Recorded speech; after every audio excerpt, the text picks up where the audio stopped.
এবং নিচ্ছে। আমার বন্ধুগণ, এই হাদিস থেকে কি বোঝা যায়? বলেন না, কি বোঝা যায়?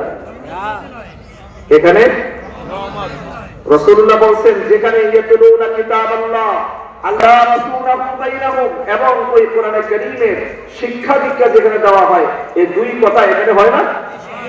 ছোট ছোট বাচ্চারা ফজরের নামাজের আগে যখন এলাকার সমস্ত মানুষগুলো ঘুমায়া থাকে, প্রচন্ড ঘুমে আচ্ছন্ন থাকে, তখন এই মাদ্রাসার হেফজখানার মধ্যে আপনি আসবে, এসে দেখবেন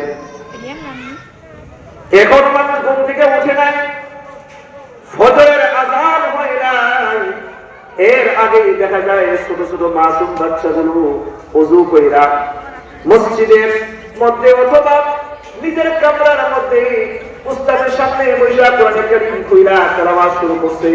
আমার বন্ধুগণ, এই তেলাওয়াত যখন শুরু হয়, আল্লাহ পাকের আরশ থেকে ঘোষণা চলে আসে, যে সাকিনা নামক ফেরেশতা আছে তাকে বলা হয় আপনি বর্ষণ করো। সঙ্গে সঙ্গে সাকিনা নামক ফেরেশতা তার দলবল নিয়ে ওই এলাকার মধ্যে প্রদক্ষিণ শুরু করে দেয়।